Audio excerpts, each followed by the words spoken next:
Hello, hello, hello, hello. It's your good friend, Wild Philosopher, here once more to remind you that gnomes are real. Unfortunately, my partner for today's stream has been,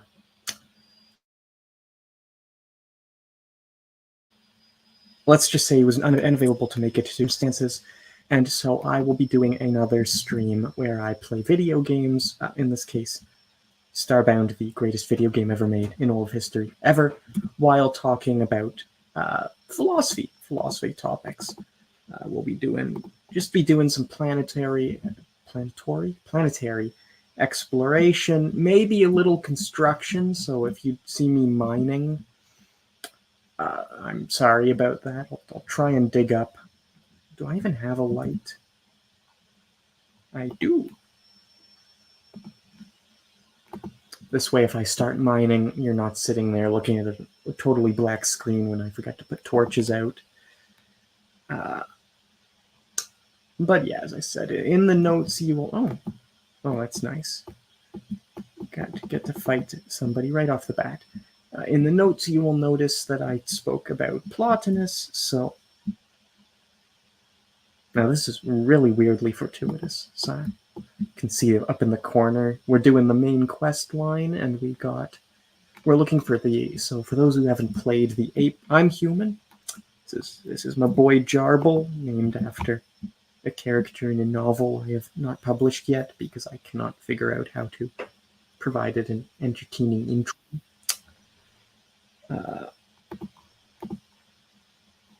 But the apex this game has a bunch of alien species. The apex are, well, it says, as you can see, big ape. And over there's an ape person. Closing the door on her. This is a hostile laboratory. I'm not murdering random people. The apex are very much based off of George Orwell's novel 1984, which I have mentioned before. I mean, it's not a bad novel. Big Ape is watching you. This is the big, infamous Big Ape. That's a little handy, that light source. So I do like 1984 in many respects. Like, it's a fun book. I actually prefer Animal Farm. I think it makes many of the same points in a lot less time, with a lot less really weird side scenes. But I did enjoy... Ooh, detergent.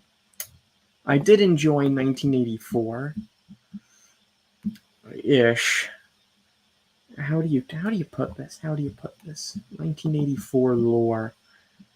I've spoken about it on stream before, but may as well talk about it again. Orwell, I cannot remember if he wrote Polish language before or after he wrote 1984. I want to say it was before, but it was based on his observations. Ooh, look. Humans being, yes, a clue of small implication. I love the auto text. Like, it's a clue of small implication, she says, about the guy being tormented in the electrofluid. Oh god. Yeah, Apex are not some good guys, but 1984, based on Orwell's experiences as a rebel. I want to say he wrote it after he participated in the Spanish Civil War, and it's based on his experiences of totalitarianism, typically in the communist strain, but also in the fascist strain. With that being said, I think that particular topic is less important than like I've mentioned before on this channel. I tend to find pan-historical philosophical designations largely arbitrary. And if you've read a lot of philosophy and you can see how people nowadays are using the ideas of yesteryear, you will understand what I'm talking about. Almost no correspondence between a lot of these older ideas and their modern day defenders, at least in terms of party affiliation. But yeah, 1984.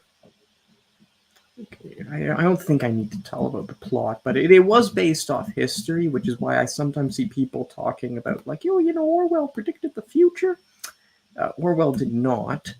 Orwell talked about things that he saw happening in his own day and age, and argued and simply depicted a potential future where they kept happening endlessly, which, funnily enough, Chesterton mocked decades before Orwell's birth, and provide some context as to why Orwell had such a notorious and largely arbitrary distaste for Chesterton. That style of writing dystopias. But it's not really a prediction of the future. It's just, what if modern day Western bureaucracy speak became a system of governance based on his, as I said, his perceptions of the Soviets, also the English government at the time, which Orwell, he favored violently overthrowing it by force. If I remember correctly, it's been a while since I read his. He was definitely a revolutionary. I cannot remember the extent to which he approved of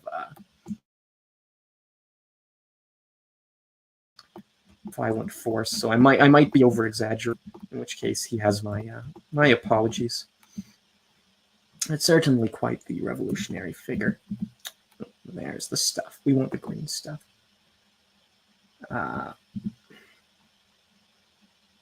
In contradistinction, say, to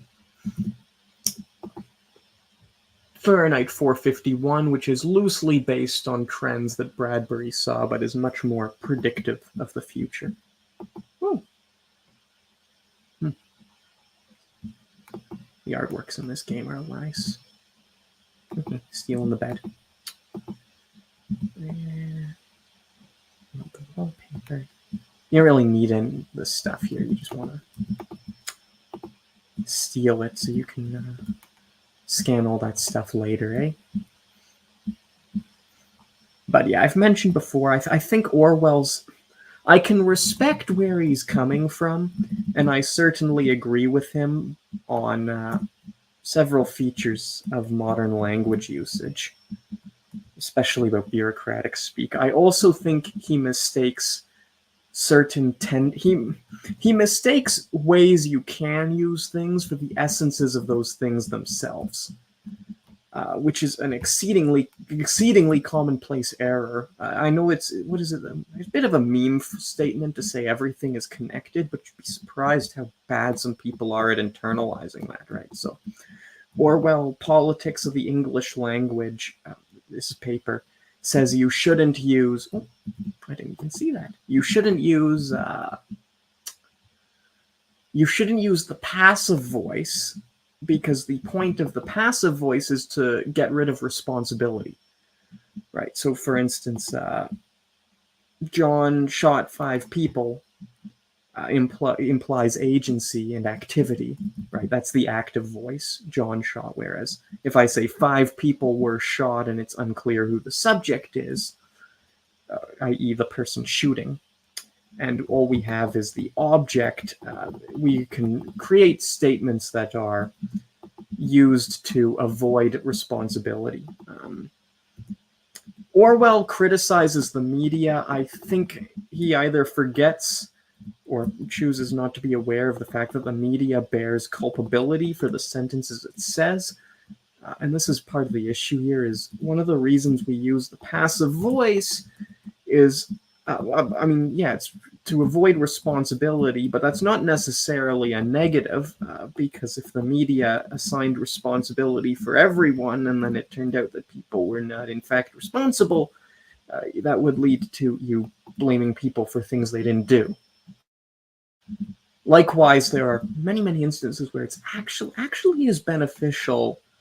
I believe I've mentioned this on stream before. Like, if any of you take courses in conflict avoidance or whatever, or management, they will always tell you use the passive voice.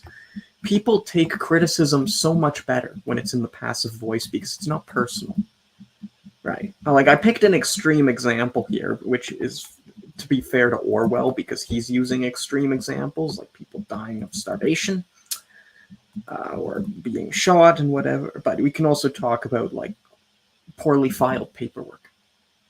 Potentially bad, right? Potentially disastrous. Certainly not the sort of thing that requires screaming at people loudly for, right?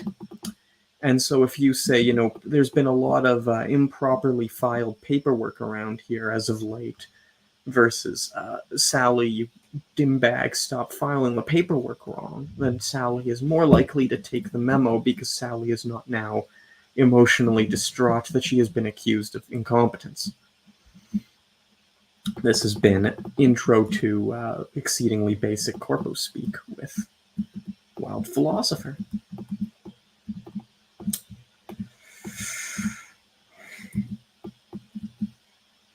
And then I don't really, again, it's like he never really went beyond or vague understandings of why a lot of these systems failed. You can see this in Animal Farm. I think Kurt Vonnegut, who also shared many of Orwell's political preconceptions, but without necessarily sharing Orwell's naivety, was very correct that a large part of these issues in some of these governments were not necessarily because they were totalitarian, but because they were committed to a very specific vision of how equality should function, which I will asterisk by once again noting that Vonnegut actually agreed with Orwell on matters of politics, or political theory, I should say. Maybe not matters of politics per se. Whereas Orwell he struggles to intuit the connections there. So they're lovely in the short term. I guess for the people who have joined since I started talking, we were just in an apex stronghold, and it's based off 1984, which is why we're going into some of the historical context there. Same with Vonnegut, best known for Slaughterhouse 5. I think nowadays his most popular one's probably going to be Harrison Bergeron, which is this little 12-page short story. Don't look up the description on Wikipedia because the description is just half the story. Like it's just half. It's only 12. Took half the story. If you want to track it down, just track down the full text of the story. You can find it online really easily. And it's, well, I won't go too into it because we're getting maybe into slightly too controversial waters with, you know, what's the nature of equality? What does it mean to be equal? Why do we want to be equal, right? We always talk on this channel about, you know, sometimes you have to ask these controversial questions like, why do we actually want to be equal? Or why is equality important? Not because we are in denial about this, but because asking these questions helps us better intuit what our response will be, or our understanding, of the virtue in question. Right, so I mentioned in the stream description that if I have time, I wanted to use Starbound to provide an overview of Plotinus's theory of virtue. Plotinus was a Platonic thinker, and Plato, as is well known, I mean, Plato's dialogues are all about this guy called Socrates going around harassing people and asking them what's the true meaning of such and such, you know, justice. I was rereading the Charmides earlier, which is about not one of the better known ones. It's about temperance. You know, what's temperance? And it's on the surface, it's like, why is he bugging all these random people about what temperance is? And then you read a lot of the historical works and realize that the people Socrates were quizzing, or the people Plato claimed Socrates were quizzing, were people who in roles that were directly dependent upon the practice of these virtues, right? So let's say you have somebody in business, you want to know that person understands temperance. Right, they have a good grasp of what is, how do I put this? Like if somebody wants to do good in business, and I don't mean make lots of money, I mean be a businessman who serves the community, or a businessman who fulfills the functions of a businessman without betraying his community and all his employees and the land he's working on, and his long-term interests. He has to cultivate the virtue of temperance, which is the sort of what you call via media, midway point between wasting money on things you don't need, like useless luncheons, like first-class tickets or whatever, and being so fanatically obsessed with profit that you begin making subpar products that break in 6 months. Cough, cough, the computer I'm playing this game on. Which I won't state the model, not to insult the company, but yeah. Like, that was why Plato, sorry, back to the topic. Plato, went around, and he's not harassing these people because Plato's a skeptic who doesn't believe in temperance, to stick with our example. Plato's harassing these people because these are people in fields where you need temperance. Right. Like, the philosopher needs to cultivate wisdom, the businessman needs temperance. He needs moderation. Of course, wisdom is also helpful to a businessman. It's just not what defines him as a class. But really, I think you can almost go all the way here and say, you need all the virtues no matter what you're doing, right? And you sort of see this with the lackeys, where lackeys is a dialogue on courage. It's a dialogue, like Socrates interviews several, I think 2 generals, the ones who were involved with the failed invasion of Sicily, which cost Athens the Peloponnesian War. Or it didn't cost per se, but it was a definite contributing factor into why Athens eventually lost the Peloponnesian War, ending the golden age of Greece, or at least, sorry, I should say golden age, golden age. Most of the famous works of Greek culture you're familiar with were produced before Athens lost the Peloponnesian War, or in the immediate couple generations thereafter. There's a sort of period of a couple hundred years where I won't say nothing happens, but it's certainly not the apogee of Greek civilization, at least as far as the historical record wants to talk. Anyway, back to the lackeys. So it's all about courage. And for years and years, this dialogue, academics trying to exegete this document, because Socrates presents lackeys with the definition of courage that Socrates himself uses, the act of doing what you must doing what is wise and what you must in the face of your fear. I'm paraphrasing heavily, but that's the gist. Which is the definition Socrates uses in the Republic. He brings it up in the lackeys, and then he's like, but that's obviously ridiculous.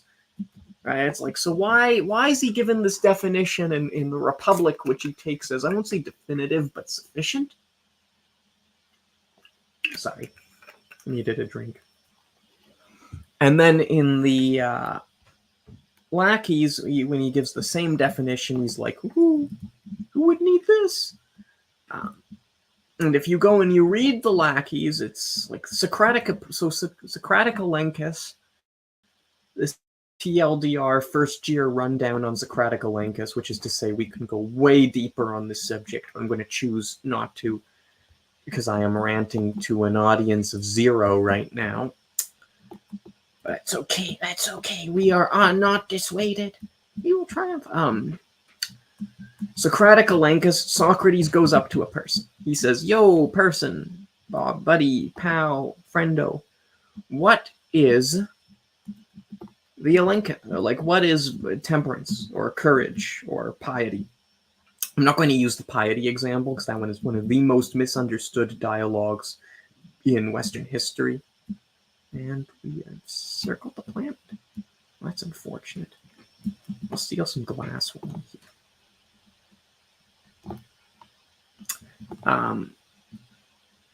So he goes up, they give him a definition. Socrates then articulates a situation in which someone uses courage. and says, but obviously that definition doesn't fit this situation. To which the person goes, sorry, surely, Socrates, you're correct, because Socrates was just a genius. As Hans Georg Gadamer says, Socrates was the individual in who was unified word and deed. He was to Greece what Confucius was to China, the incarnation of the heavenly Tao.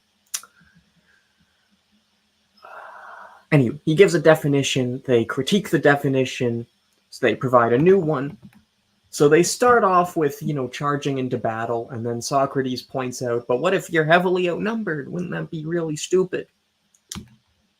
To which Laches is like, well, gosh golly, you're correct. And so they reach the definition of charging into battle, or doing what you must, I should say, by charging into battle.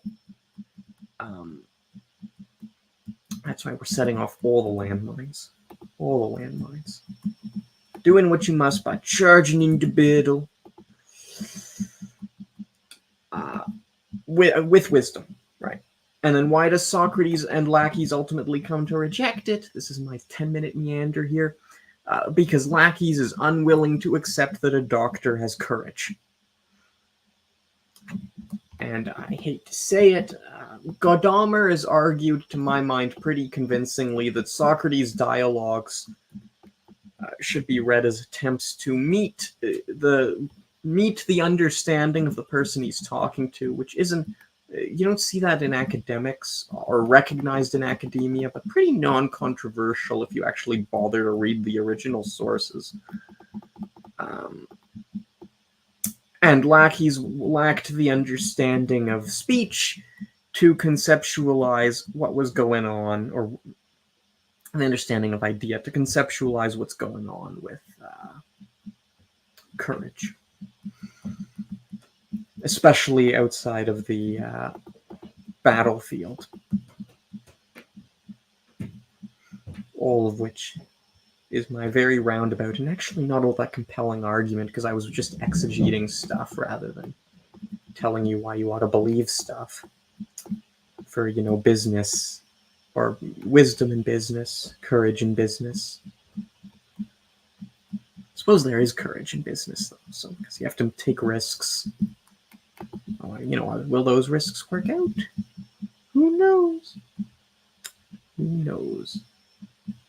And then sometimes your risks are just really stupid, in which case you have courage of the bad sort. An example here would be investing all your money into images of bored apes. Cough, cough. No comment. Cough, cough. I already seem to have collected some of this.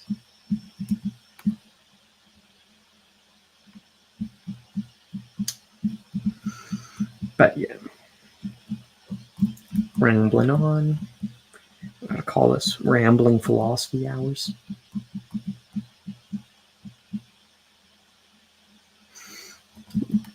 This is a favored biome. You get glow fibers. You can use that to construct some absolutely wild stuff.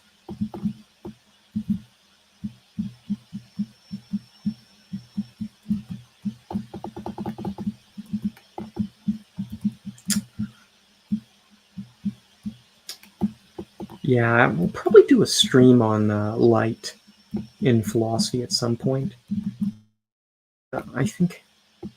I think some people tend to treat stream or philosophy on, what would you call it? I want to say weird, but unconventional. Like there's the well-defined field of philosophy, right?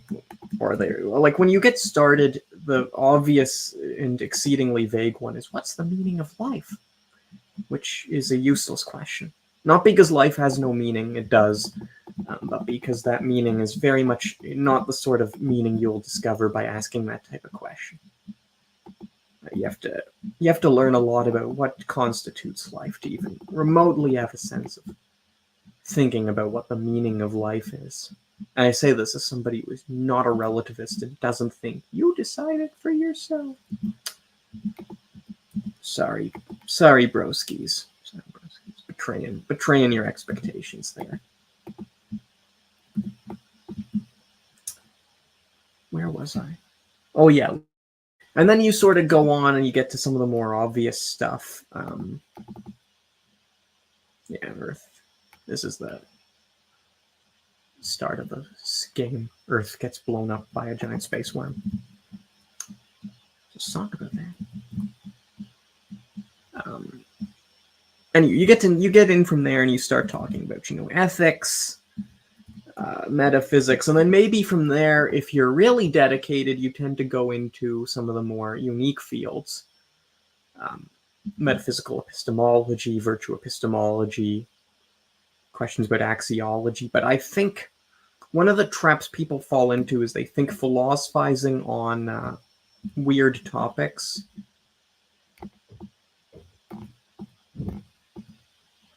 is a sort of novelty. And you really see this with continental thinkers who, I'm not an analytic thinker, but I am not a continental fan. I like Ricoeur's okay, Hahn's all right, Gadamer's nice. Otherwise, it's awful field. Especially the ones, the Anglo-Continentals. They're an absolute nightmare there. Back on track, back on target.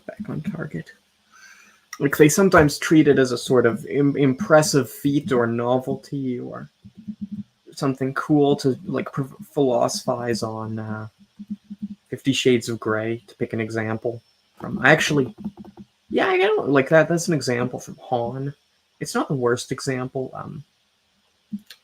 There's a bunch of other weird, like, random pieces of art, like not even famous ones, just completely random. Some of it widely despised. Looking at a street sign. And to be clear, there's nothing actually wrong with any of that. I just think they severely underestimate how impressive that activity is, because once you get beyond the weird dichotomies that a lot of our Western thinkers sort of arbitrarily draw about stuff, like between subject and object, and that is a nice shotgun.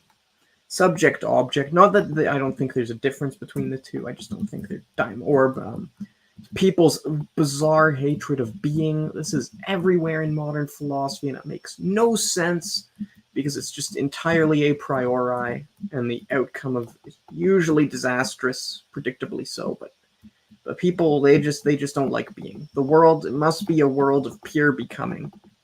Anything else is just ridiculous Christianity, and you want to oppress people.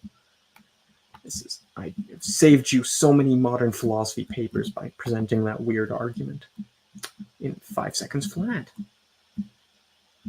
But yeah, once you really start to get beyond those odd dichotomies and have a better conceptual basis, you can just philosophize about anything as you go.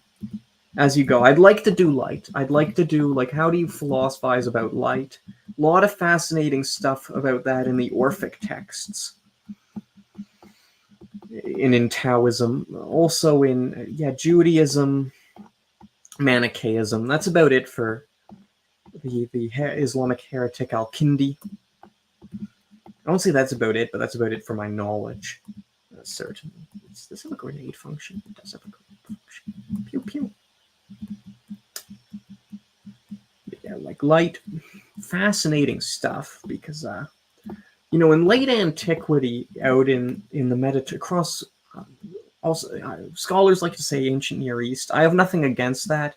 I often think we can broaden it out almost to pan-Mediterranean, though, because people, like, a lot of ancient Near Eastern stuff is true for Greece and Italy, which aren't really part of the Near East in most people's minds. So Mediterranean, by which I mean Italy, Greece, Israel, Egypt, Sumer, they famously equate stars with the gods. Right? And we look at this, oh, what a fancy superstition. But they had reasons to do that. And nor is this just some metaphor or pseudoscientific understanding. It has definite implications for how a lot of ancients understood light. right? Like, why is there so much religious reflection on light? In the Bible, in the Orphic treaties, in Manichaeism, in some of the Neoplatonic works. Well, fun question. It was a glitch for a moment. It's like, why are they attacking me? It's because of this sort of background link between the stars, the source of light in the darkness, and the soul, especially in its divine form. Mostly because, I think the people are, I would say a lot of people who aren't even that religious are aware that the sun had a lot of religious importance. Usually you get some weird meme because people needed it to grow, which is partially true. I think it also glosses over the fact that the sun was exceedingly dangerous. I know this sounds a little weird because you're sitting there going, "Why is the sun dangerous? We need it to survive, right?" Which is true. Like, that's not false. But yes, you need its warmth, but if the sun is too warm, or if there's too much sun, or if you don't get rain or clouds, it can just kill all your plants. Right? Why is the name for the sun god in ancient Greece the destroyer, Apollo? Now you know. Because it's not to say they thought he was evil. It's simply that they were keenly aware that as the sun giveth, so the sun taketh. Which is a fancy way of saying we should go beyond the superficial. Well, the sun is important because we need it for. Ooh, that's nice. Sorry, that's nice. Sun's important because we need it for plants. And start looking at, what's the broader symbolism of the sun here? Right, sun's the source of life. It's also the source of destruction. And then you want to compare this. I guess the moon's also a source of light. We know it's artificial, and to some extent, I'm trying to remember if they knew when they discovered that. I think they discovered that in late antiquity, that the sun gets its light. That could just be weird mysticism, though.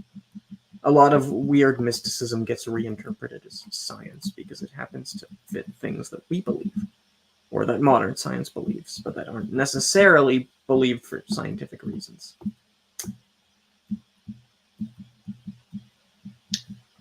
But yes, I'm back on target.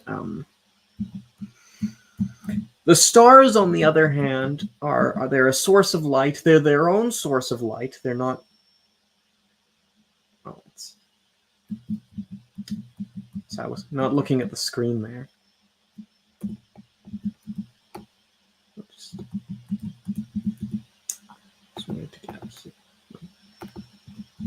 They're their own source of light, but they exist in a world of darkness, right? And so for religious and philosophical thinkers who have a less than wonderful view of the world, which is most of them, most for reasons very different than what Nietzsche thinks.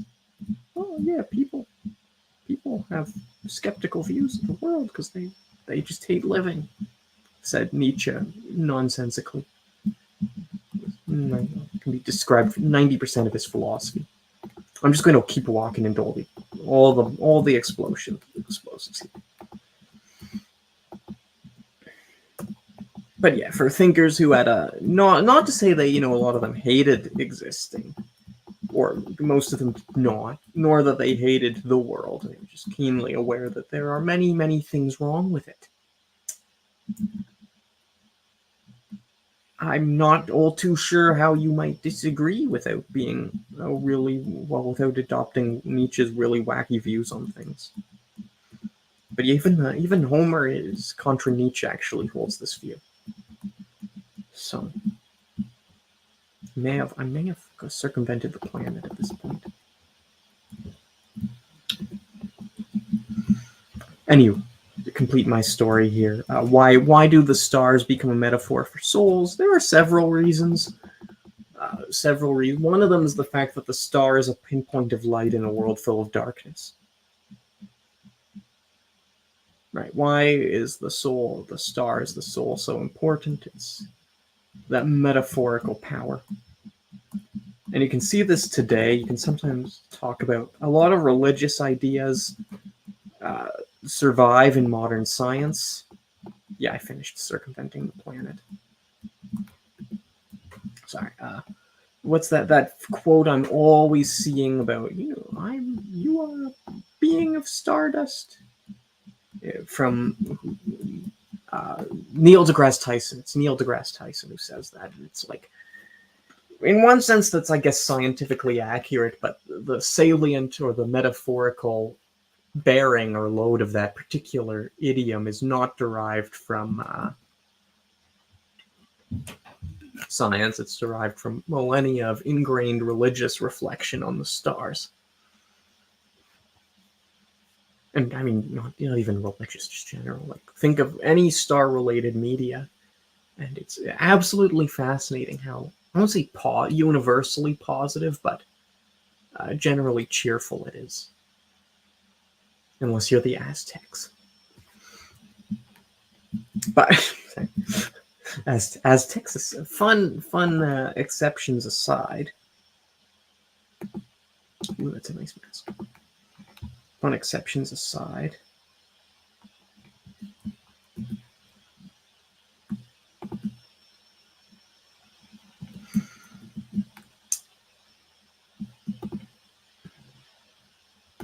Sorry.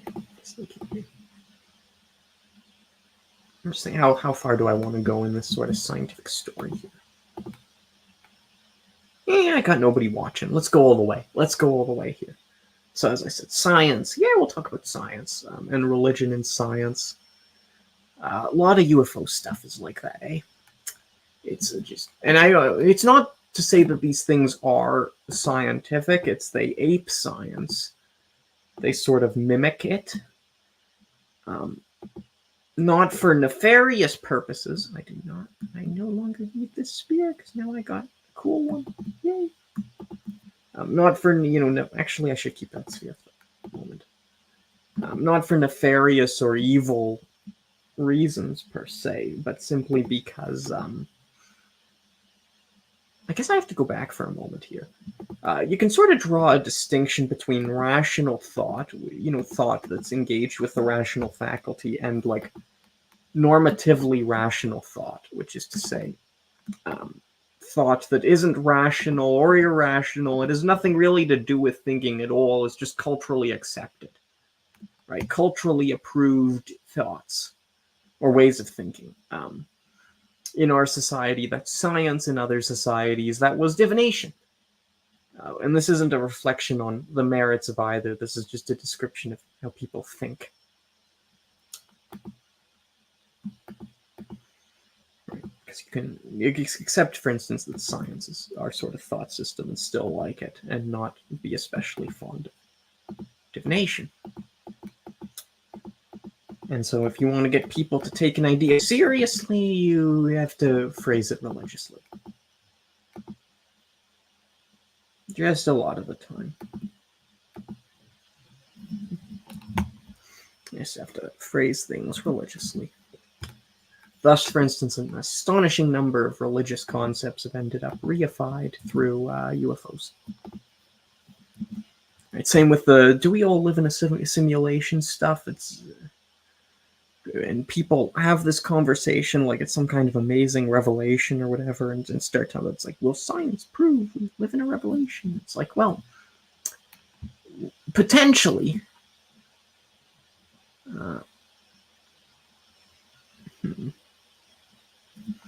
Potentially, science. We'll come back and do that quest in a moment.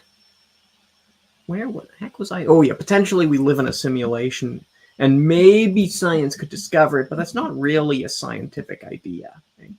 Like, think about it for a moment. That's just metaphysical idealism, which is not having a cheery view on reality. Like, oh, he's super idealist. It means you think reality is made of ideas, as opposed to materialism. You think the world is. And this is obviously grotesque oversimplifications because there's hundreds of different positions here. Like I discovered, what was it, speculative materialism the other day? That was kind of interesting. I haven't heard of that. Continental thinker I haven't heard of, and can't. Milasu wants to transcend the Kantian distinction between self and world through new materialism. Probably bonkers, but certainly gets kudo points for trying, eh? Did I get... This is not enough Durasteel to do anything.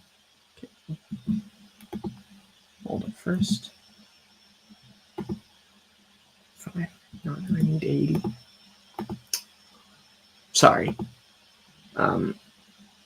Like idealism, the view that physical reality doesn't exist. All that exists is sort of realm of concepts, and modern day forms of like metaphysical computationalism or quote unquote simulation theory are simply secular attempts to defend this same philosophy. Which is fine. There's nothing against it. Just be honest that you're doing metaphysics, right? You know, don't pretend to not be engaged. And you can maybe... Well, I will leave aside the question of can you have scientific metaphysics for another day. And will confine myself to noting that it's secondary to what I'm talking about here.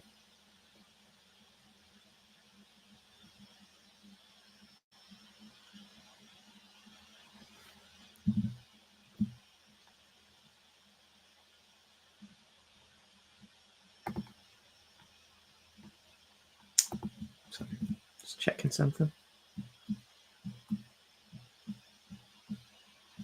Alright, we are going to fight this boss. Key to fighting a boss is to store all your money.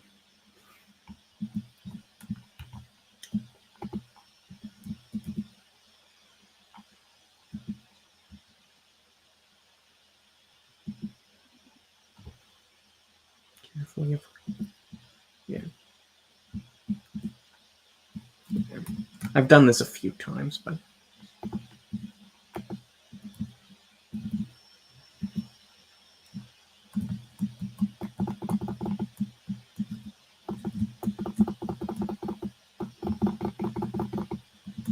it really is easier with burn spray. Last time I forgot and had to hack my way through with...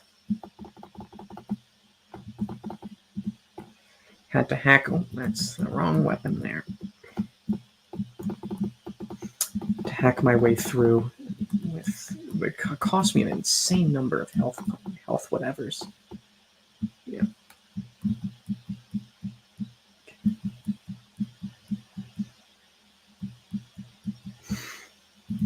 That aside, I guess we said enough about science for them. Well, maybe we'll do another stream on the topic of science and the ways science is used in pop culture. Because people don't like to... I know it's weird to distinguish that.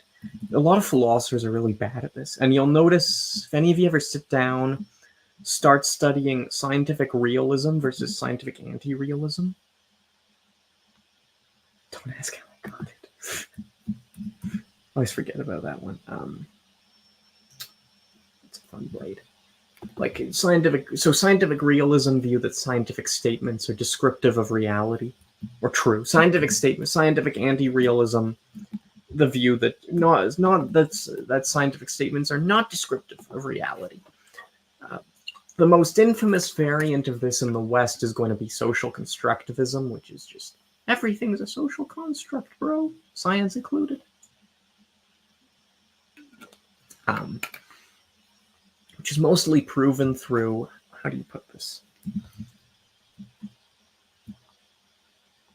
Oh, I'm on the wrong planet. Oops. So I'm going back a moment to another world.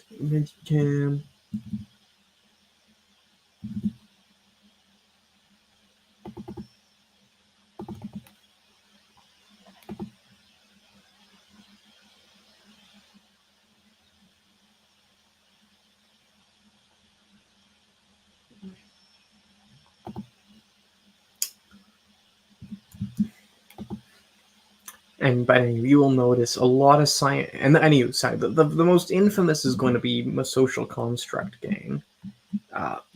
There are, however, a whole bunch of other views, such as model anti-realism, which is the sort of view defended by Nancy Cartwright, and the Stanford School. I think it's it's the Stanford School of Scientific or Philosophy of Science. Then you have, I'm a big fan of Basso and Frost, and I am a realist, but he to me is the most compelling anti-realist thinker. Certainly the least ridiculous. Underside of the world here. About to say, but one of the things you will notice is that in a lot of these disputes, and especially the dumber anti-realists, tend to focus on really pop scientific topics. So they'll be like, I'm going to prove that science is arbitrary and irrational, and then they use some of the more ridiculous examples to prove their point. Infamously, the psychology, psychiatry, and neuroscience were some of the most effective here. A lot of the hardline anti-realists were actually not philosophers. They were trained psychologists. They were philosophers as a hobby? Not a hobby. Like their interests in science got them into philosophy, and they thought science wasn't real because of, or a lot of their arguments about why science weren't real drew on how science worked in psychology. Oh, this is back in the 60s. Do not post about your psychology degree in my comments, because this is obviously, well, I won't say it's obviously not relevant, but its relevance nowadays is going to be very different from its relevance back in the 60s, because psychology as a field is not the same now as it was back in the 60s. Feyerabend, another famous anti-realist, was obsessed with the Galileo affair, which again is on the more ridiculous end of science, mostly because not that Galileo wasn't doing science, but he never actually proved anything. Which, there's a lot of random myths about that in the West. It was the famous, it's like he tried to get them to look through the telescope and he didn't. It's like Galileo. Okay, so I guess let's do Galileo here. Let's discuss and this is just historical consensus on Galileo. So Galileo, at the time he lived, of the several thousand astronomers in Europe, not a lot, but decent number, maybe 12 were heliocentrists. The others adhered to either geocentrism or Tycho Brahe's mixed position, not because they were super religious, but because that was what the science at the time supported. Right? There were arguments that scientists at the time thought had falsified heliocentrism that we have since, I won't say discovered answers for. For instance, they were like, if the Earth is moving, then why aren't we flying off it, right? Which sounds dumb if you don't have gravity as a concept, but you can see, we have gravity, they don't. And then one of the other issues was that mathematically heliocentrism only works if the stars are a truly ridiculous distance from Earth, which we know to be true. They were not willing to grant the premise for no reason, right? So Galileo, basically one of the only heliocentrists, and his book, man, what a lot of silt falling out of the sky. The book that got him hit by the Inquisition was not one that said heliocentrism is true because I can disprove the arguments against it, although he did challenge a couple of them. Rather, it was a dialogue in which a guy whose name is a guy who is A, rather obviously the Pope, and who B, has a name that is rather obviously just ninny or idiot, consistently talks about how stupid he is while Galileo answers his questions, with the Jesuits showing up as idiots in the background. And they're all just dazzled by Galileo's brilliance. Galileo never really answered the core objections of against heliocentrism at the time. Newton did. Kepler helped. Kepler wasn't conclusive, but Kepler helped. There were several other discoveries I will gloss over for the moment that led to the scientific consensus shifting almost a century after Galileo's death. But he himself was not able to disprove the main objections against heliocentrism and to some extent just hand-wave them away. And then on top of that, he insulted his employer, right? The Pope. He was his employer and his defender. And basically, he just got hammered for insulting his boss. But Feyerabend sort of takes this and he just reruns with the pop culture myth of Galileo as this genius super scientist, and his conclusion is, well, actually, science isn't real because Galileo wasn't doing it, and yet Galileo was correct. This is an oversimplified and to some extent exceedingly uncharitable and analysis of his arguments, but I think it works, or not works, but certainly applies to a depressing amount of his book. And the reason I said I like von Frossen and Cartwright as anti-realists, even if I'm not an anti-realist myself on the subject of science, is because they are much better at focusing on scientific theories that are A, well defended scientifically, and B, that scientists nowadays would consider important. So von talks extensively about atomic theory. Cartwright focuses on I'm going to say astronomy to be vague, because she knows physics much better than I do. Right? I'm just going to be blunt. Like she's talking about the physics of astronomy. I don't do they call that astrophysics? I think astrophysics is the name for that. The arguments for both of these things scientifically are much better than Galileo's arguments.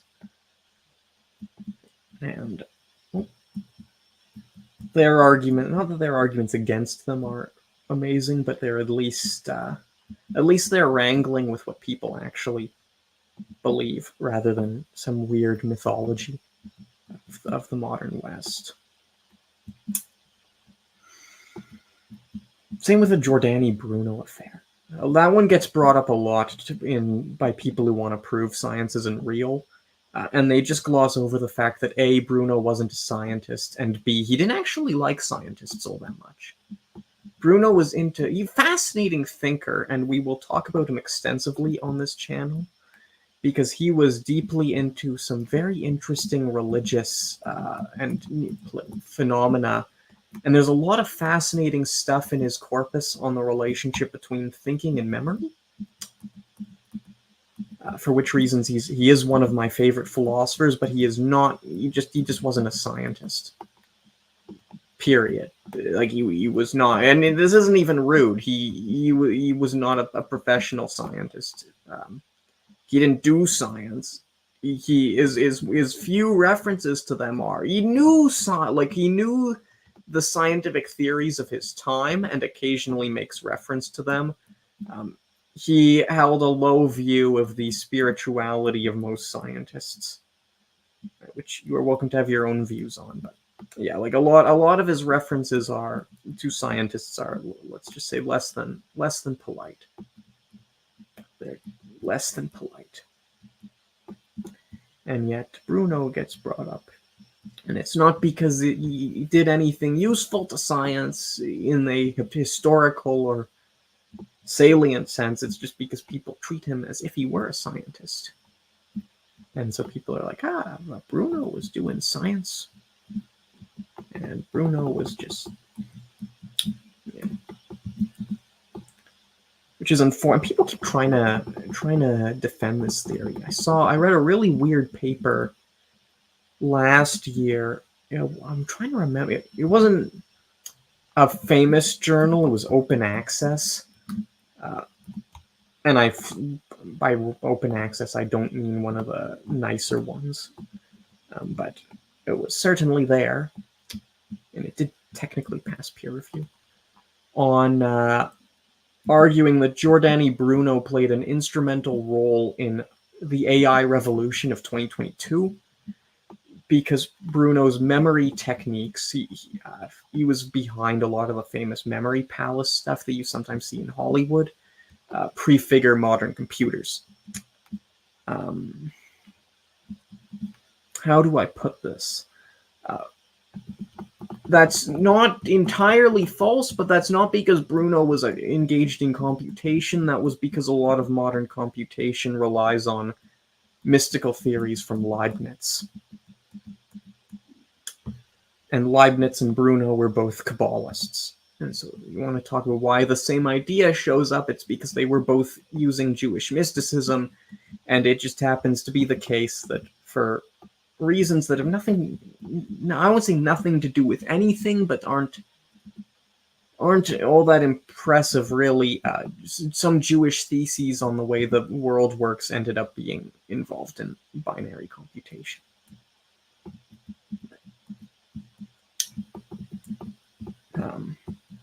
Especially just because they were integrated into these ideas or theories. So yeah, history, fascinating stuff. Alrighty.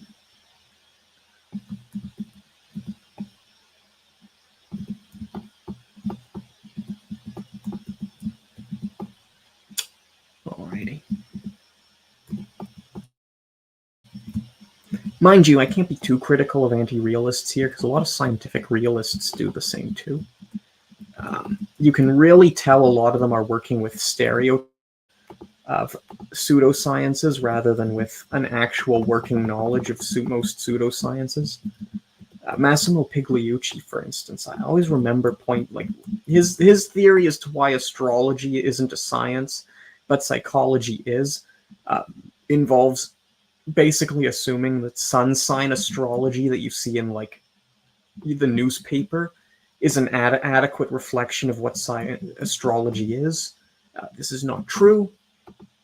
And then he proceeds to enumerate a theory of science that ironically wouldn't work for several of the things he does take to be sciences, such as theoretical physics, but would work for poetry. It would work for poetry and astrology. Yeah, so poetry and astrology, not science, or science is theoretical physics, not. Obviously, that's even if you think astrology is true, that's a ridiculous statement. Like, why would physics not be a science and astrology be a science? But it's mostly because he just hasn't actually bothered to look into what he's critiquing, which is always a great sign. Always a great sign. Never write a critique without being intimately familiar with what you're critiquing. And we're not bringing this example up arbitrarily. Francesca Rochberg, John Bottero, and Mark van de Meroep have all brought up the same definition of what science is and why it's real, to prove that Sumerian astrology and physiognomy are sciences, and therefore scientific relativism is true, which is fascinating, and probably going to have some horrible implications 20 years down the line, but don't let that stop us. Nothing against astrology, for the record. Don't. We're just giving some examples here. All right, that should be more than enough material.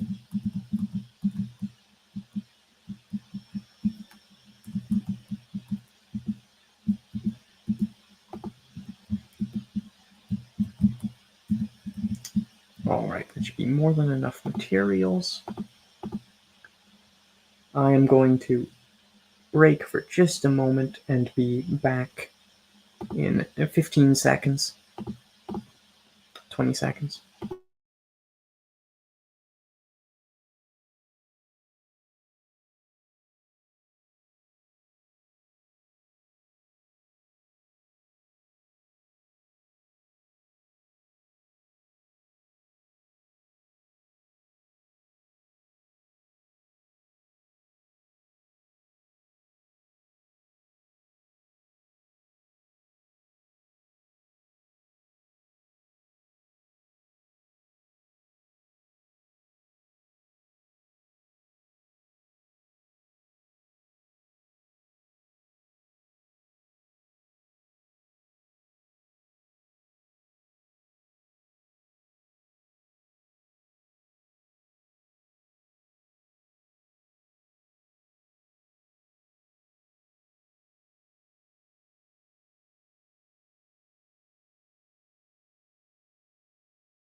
Apologies about that. Okay, so we got our materials.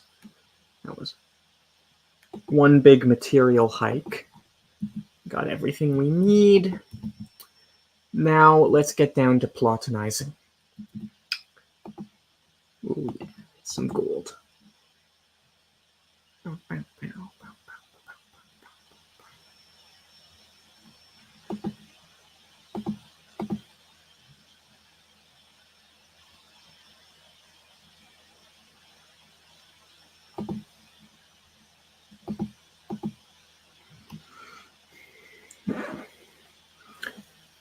needed the Durasteel. I think at a later stream I will be building an animal shelter so we can get in deeper into biblical animal ethics. I'd like to do that. And I'd like some practical examples. That's why you'll notice I've been collecting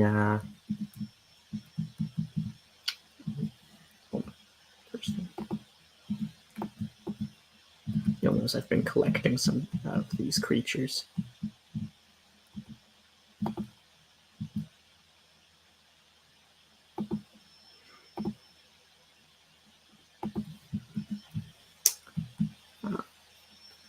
And also dangerous pollutants. But yeah, I have a few other creatures floating around here, for instance, and I just want to go over some of the biblical stuff.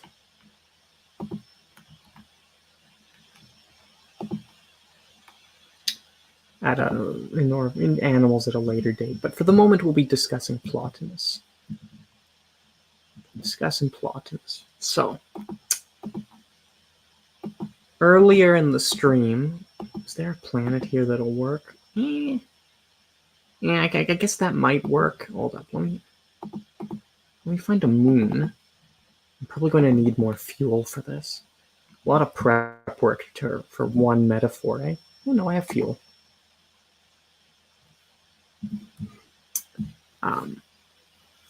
Yeah, a lot of prep. So I mentioned earlier in the stream we talked a little about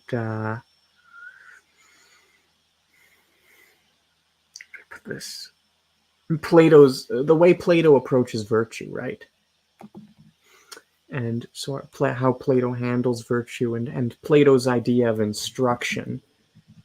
Much of this was noted in antiquity by the Neoplatonists, which is that's a modern and to many extent absurd technical term for evidently stuffed full of modern, and as I said, I'm not especially fond of the term. I think it's a little ridiculous, but it's a modern technical term for Plato's late followers in the period of late antiquity, starting in about 250. So Plotinus is the first, Porphyry and Iamblichus, and then for whatever reason people like to ignore the next 200 years of Platonic thought and leap to well, sometimes they'll talk about Julian, Emperor Julian, Fidei Defensor, who tried to restore paganism to Roman Europe, or the Roman Empire, I should say. But often they just skip to Proclus and Damascus. But yeah, these are Platonic thinkers. I don't like the name for several reasons. One, most of these thinkers most of them had much more in common with earlier Platonists than modern theorists want to admit. A lot of what Iamblichus says about the nature of reality is pretty clearly in line with Apuleius and Maximus of Tyre, who are both second century thinkers. Like, both of them are very much not in the Neoplatonic camp, although they sometimes get arbitrarily included, eh? And then you have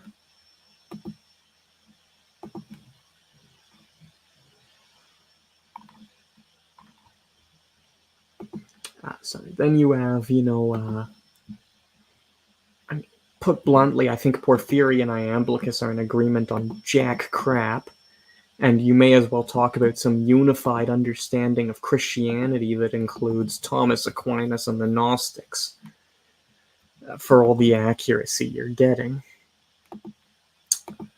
But they were Platonic philosophers, and we would treat them as Platonists. They just called themselves Platonists, eh? Platonici is the Latin term. I do not need that rifle.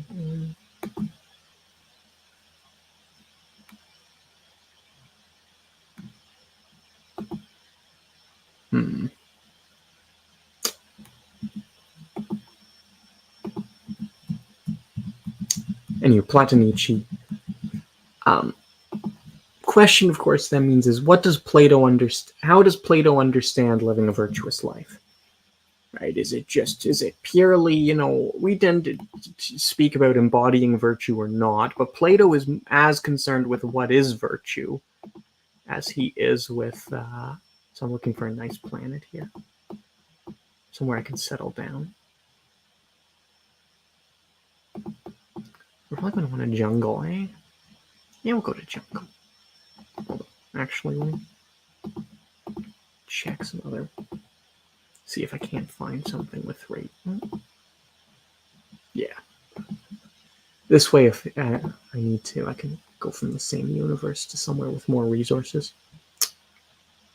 All right. Why be virtuous, right? Well, we would sort of say to be a good person. I'm not sure Plato would disagree, of course. But famously, his most famous work, and it's not my favorite by the man, but it's his most famous, so we will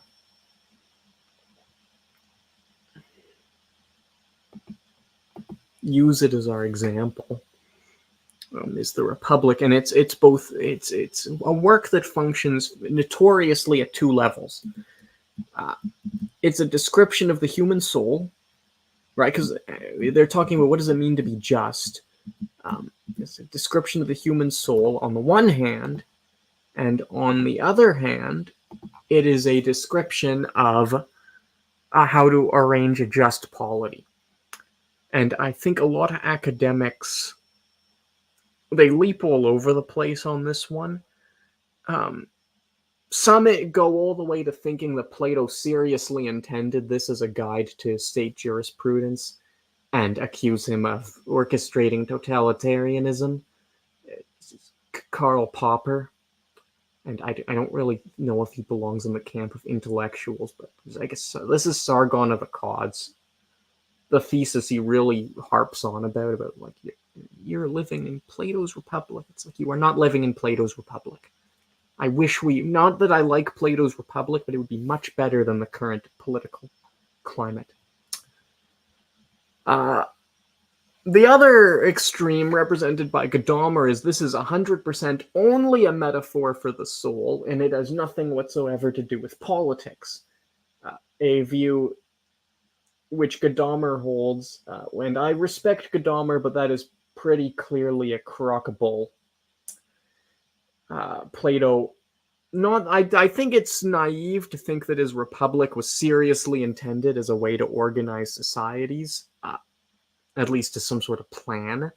I think it's equally naive to think that there's no political statements in the Republic because it's a metaphor for the soul, which is how Gadamer wants to interpret things. Strauss had a more accurate view, which of course he gets from his reading of the Jewish and Islamic Neoplatonists rather than from his reading of Plato directly, but I do think it is reasonably accurate as to the Republic itself, which is that it is functioning at both levels, and it has the necessary complexities and deficiencies of a work that tries to operate at both levels. Right, which means that when Plato says, let's all be good people, he's concerned with two different things. He's concerned with the political aspect, and by political I mean social, like city. Polis means city, right? For Greeks, social and political are not distinct in Greek thought, right? The good zoon politikon, political animal, is also the good social animal, as we would call it nowadays. Let me make a flag real quick.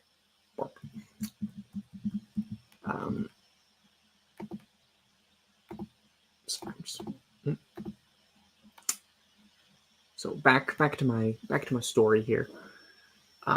So when Plato is talking about being a good, like when Plato and Aristotle are talking about being good political animals, they do not mean running for city council, or, running for the Senate, or joining students for a democratic taekwondo. I don't know. Democratic taekwondo, latest and greatest political philosophy. They mean all the like anything from working in a business to volunteering at a charity event, right? Which is one of the places you can be really anachronistic with Plato. Is people will try and figure out how Plato's political theory fits into like libertarianism. The whole idea or whole discussion is absurd. Not because there's no relation per se, but because you're uncritically taking two different understandings of politics as if they were somehow reconcilable. They are not. I'm probably not actually going to get to Plotinus because it would take me forever to prove my point unless I made it in advance. So I might do that and meet you guys later. But so back on target. Where were we? Plato, Plotinus' theory of virtue. Plato's, oh yeah, he's talking about, so when he's talking about, like, he is talking about being a good citizen is maybe a good way to phrase it in English. Which is why it's a little anachronistic to say, like, what's Plato's thoughts on libertarianism or socialism? He would simply find them unintelligible. To some extent. In some extent, Plato actually does talk about what we would now consider... I don't have a bug net. Tragic. What we would now consider socialism, in his infamous City of Pigs speech. In another... And I just used up all my... sorry. Oh,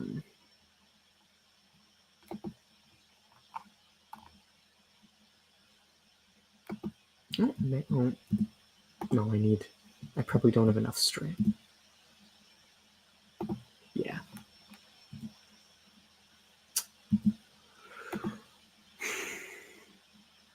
Sorry, in another sense, Plato does not... In another sense, he would just find such discussions irrational. Right? Like, we're like, oh, state versus business, and Plato's like, but it's all just politics, bro. It's all politics. In the sense that it's all part and parcel of living in a polis. Not in the sense that he was actually as authoritarian as some people think. Back on target. So, in another sense, virtue is purely personal. It has no social aim at all. Plotinus, he wants to reconcile this discrepancy, right? And so Plotinus develops this, say, infamous notion of the distinction between civic virtue and purificatory virtue. And before we go any farther, I'd like to know it's not a hard and fast distinction. I think in some extent the two are the same.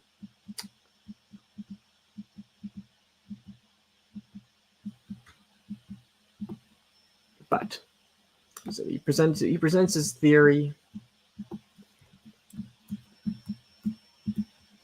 and basically Plotinus famously divides virtues into two connected levels, right, where you have to achieve the first to achieve the second. Right, the first is civic virtue, which is virtue as the virtues that are beneficial to other people in the polis.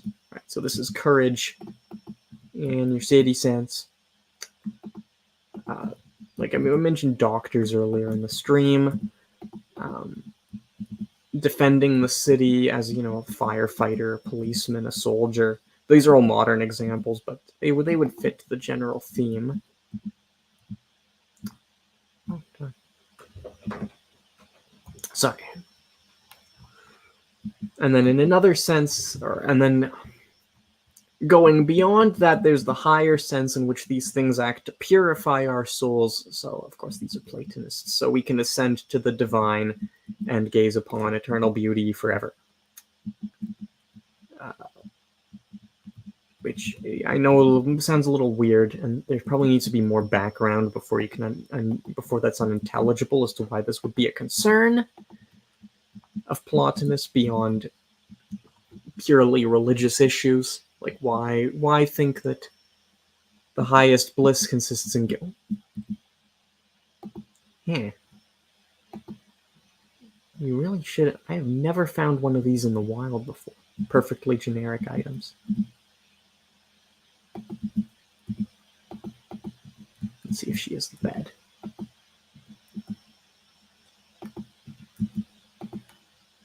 Actually, this is really fortuitous. I was looking for this because I wanted to use dog hats as a metaphor in Plotinus. Or to illustrate a metaphor in Plotinus. But maybe another time. We've been going steady for an hour and 20 minutes now, so we're probably going to call the stream soon. Especially because I'm very much running out of energy. And I have other things to do tonight.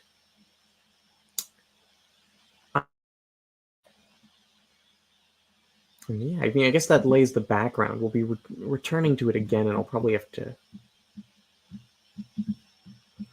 go over it all again when we do.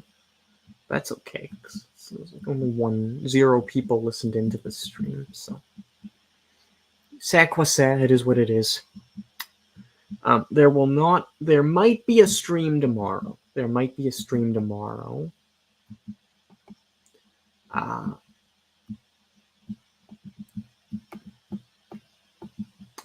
We will have to see if my co-streamer feels up to it.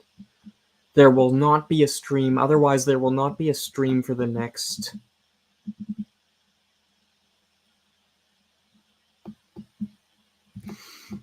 13 days. I'm gone for most of the summer, or most of October.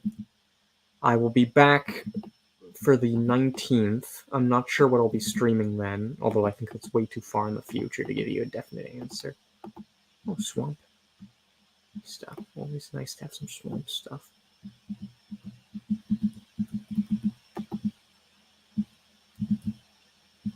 Watch me steal their stuff while they can't do anything. Yeah, aren't they upset?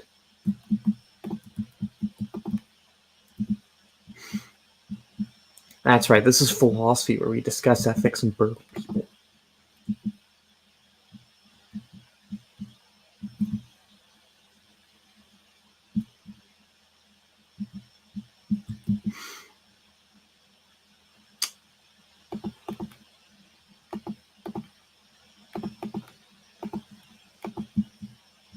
But yeah, that aside, that's it. Maybe stream tomorrow. I'm hoping there'll be a stream tomorrow.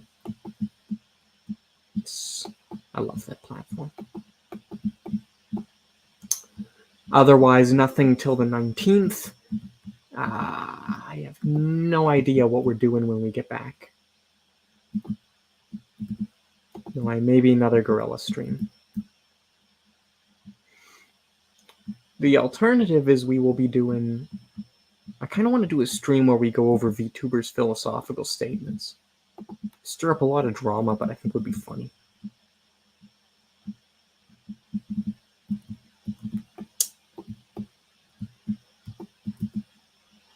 Would be funny. And of course, that's as Screwtape pointed out in his famous guide on how to get to hell quickly. That's the only thing that matters in life. Being funny. But yeah, this planet looks like it'll work. So yeah, next time we'll probably be seeing this planet again because I was going to do it, but on stream, but I figure in retrospect it'll just take too long to build. versus the actual short-term value of the narration. So I don't know if it'll be there when next week come back. Maybe. If not, as it is what it is. Oh, finally. You can see I've been missing some stuff here.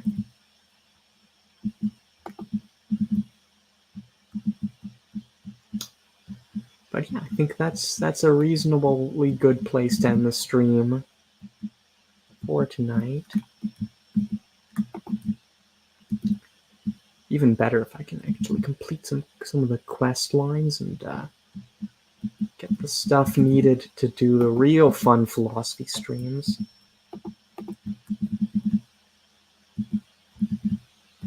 But we will have to see.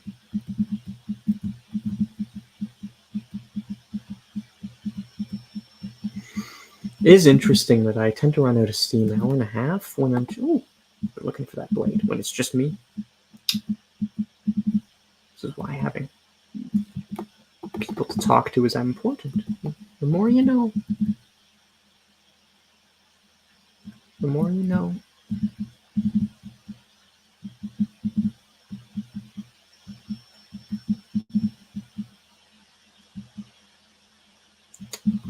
But yeah, alrighty. Thank you very much for coming. I've been Wild Philosopher. This has been Starbound and Philosophy Rambling Hour. If you enjoyed this, or would like to see, well, maybe not more, but if you would like to see more serious philosophical conversations, so something more in depth, which isn't really this, because we were, as I said, I was just rambling off the top of my head as we went, and the number of inaccuracies I made probably reflects that. But if you'd like to see better than this, feel free to subscribe, like, comment, send this to your family members, marry it, so on and so forth. And I wish you all a very good day.